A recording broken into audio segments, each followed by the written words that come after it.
هنا في الولايات المتحدة يقيم المجلس الكردي الأمريكي في نيويورك غدا ندوة في جامعة بنغهامتون عن الانتهاكات التي تعرض لها الأكراد جراء ما سموها عمليات الأنفال.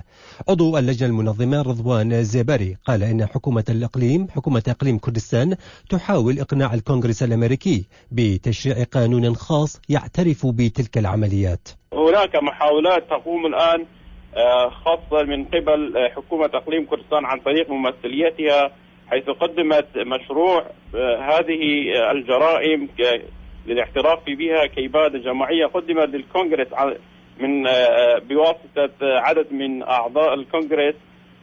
وحسب علمي المشروع الآن ما زال في المراحل البدائية.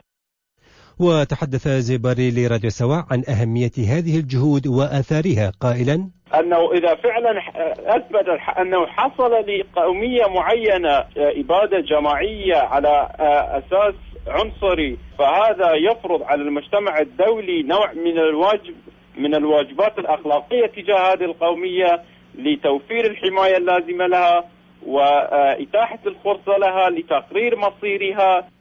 إذا اعترفت بها كجريمة إبادة جماعية فهناك التزامات، هناك عواقب يترتب عليها من ناحية التعويض، من ناحية معاقبة المذنبين، معاقبة كل من ساعد النظام السابق.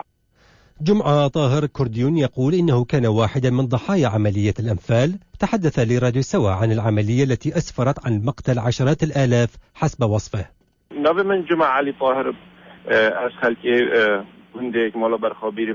أنا جمعة علي طاهر من قرية إيكمول خابور التابعة لمحافظة دهوك.